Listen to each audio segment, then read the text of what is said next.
Hello, I'm Ros Gleadow, and I'm here in my capacity as President of the Global Plant Council. And I'm going to be talking to you about the role of the Global Plant Council in working towards solutions for sustainable, climate resilient agriculture.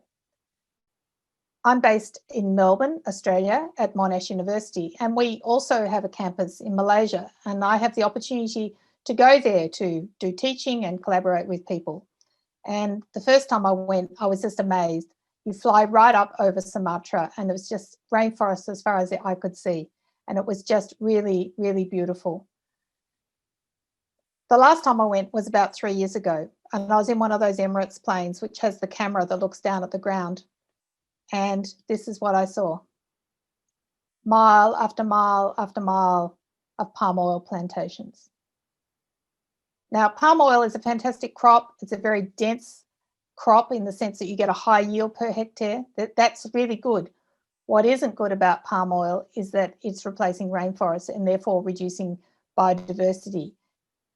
And so this is one of the things that we need to think about in agriculture, is what impact are we having on the natural environment, as well as what impact does that natural environment have on us? So for example, agriculture is responsible for about a quarter of global greenhouse gas emissions. It uses about 50% of the habitable land, 70% of the fresh water. About 94% of the mass of mammals on the planet are the animals that we use for agriculture. Now, I'm just going to give a couple of examples from my own research before we go on and talk about the Global Plant Council. So one of these is to do with conservation. Now, nearly all of the relatives of sorghum, that is other species of sorghum, are found in Northern Australia. Sorghum is a major crop worldwide. It's increasing because it's very drought tolerant. So what one of my students was doing was trying to work out where these things are and whether they're protected by the in situ, by conservation parks and such things, or ex situ in seeding. And we identified that there are some species that are very poorly collected and need to be represented in global seed banks. On the other hand, we also have grown seeds of a number of these plants under different experimental conditions and identified that some of these are extremely drought tolerant and have traits that would be enormously beneficial if we can use them and put them into mainstream sorghum, grain sorghum and forage sorghum. So we can see that we have this tension between needing to preserve the land for the crops and then actually using them as well. So these things, well, it's not so much a tension, it's actually synergistic in this case. The other example I want to give you is cassava, which is eaten by 1 billion people every day, but it contains cyanide. And if you eat too much cyanide, it can kill you. But if you have just a chronic amount of cyanide, you can get other diseases. And the children in this photo have a disease called konzo. And the incidence of konzo is correlated with having a monotonous cassava diet that is high in cyanide. So, for example, during droughts. So the work that I've done as a plant scientist, where I come in, is to show that cassava, it becomes much more cyanogenic under periods of drought.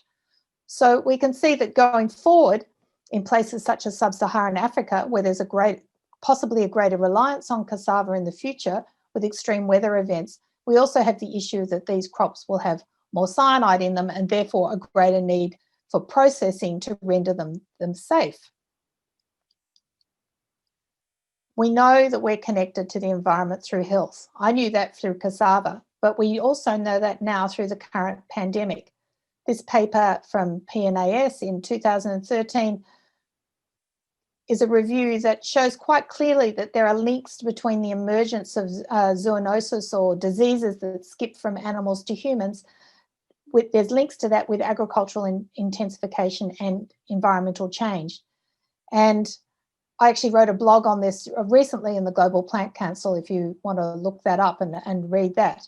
But we are all connected. The wildlife, as humans become closer to the natural environment, as we clear the natural environment for agriculture, as we get this juxtaposition between people and the natural environment, we're more likely to have these diseases, and possibly increasing frequency from about the once every 25 years, which is about what normally happens, to perhaps even 10 to 20 years. This pandemic may actually just be the forerunner of many pandemics.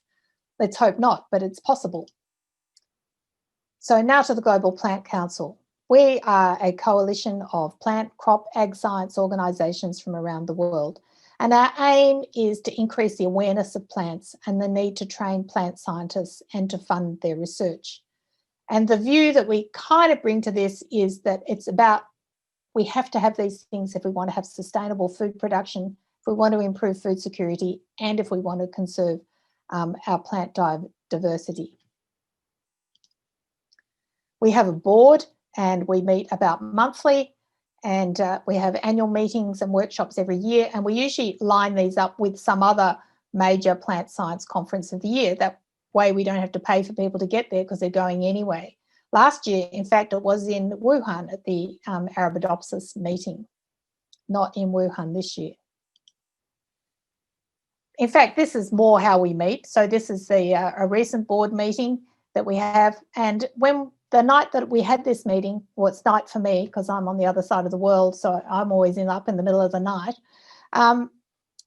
It just struck me, everybody in this picture was in some kind of lockdown. Everybody was experiencing to some degree the COVID-19 pandemic.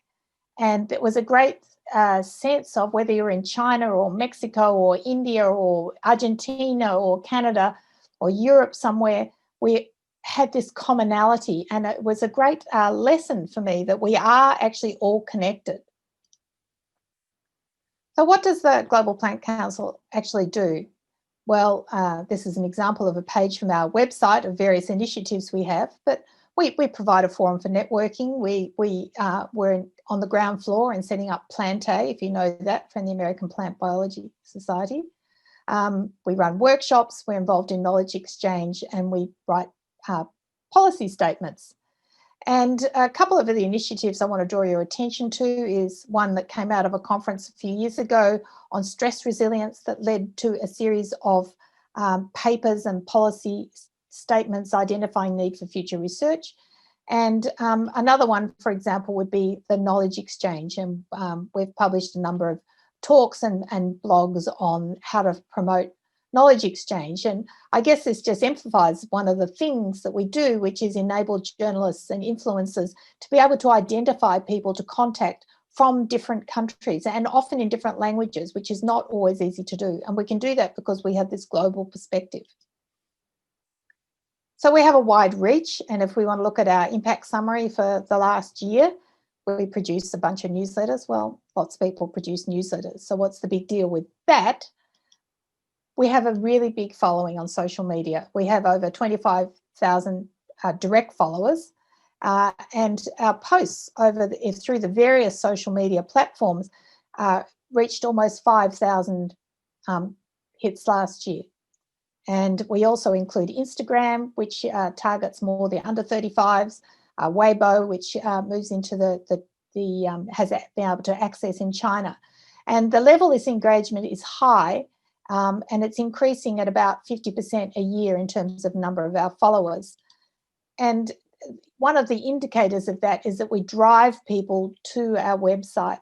And so we've had in the last year over 76,000 hits on the website and page views. And we know that these people are actually staying there, reading our news and reading our blogs. So we are getting an impact, but in terms of connecting, but is that translating into some kind of change in thought? Well, I guess the value of an organisation like the Global Plant Council is that we can work outside of national boundaries. So we work for the benefit of our members and plant science generally, but we can have a kind of an overarching view where we're not. Member organisations are rightly concerned about their members, and they sometimes have vested interests, and that's as they should. But we can sit above that and give a global perspective. As I said, we do increasingly help journalists and policymakers and managers to identify people to contact for comment. And one of the things I love about this group is that we're all so different. We come from different cultures and different backgrounds, and yet we're all plant scientists. And we can gather that collective intelligence together for working groups, to write position papers, to have discussions with people like, for example, the CGIRs or things like that. To some extent, we act as information brokers, advertising conferences and jobs. And we've had a particular focus on different years set up by the FAO. For example, this year we've been promoting the Year of Plant Health and having a lot of engagement in that. And next year we've nominated the International Year of Roots and Vegetables to be our focus for the year, to give us something to kind of focus specifically on for the year. One of the things that we're currently working on as a current initiative is trying to develop guidelines for access and benefit sharing.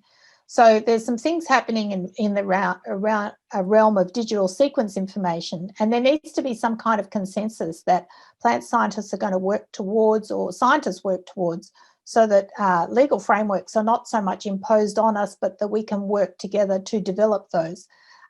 We have obligations under the Nagoya Protocol, the Convention for Biological Diversity, and this affects the access and benefit sharing. And these are something that we're working on right now. So in conclusion, what are these global solutions for sustainable agriculture? We know that climate affects what we can produce, but we also know that agriculture affects climate. There is a central role for agronomy more broadly in global stewardship, but the approaches need to be global, and we need to start thinking about, I guess it's like the old thing, think globally, act locally.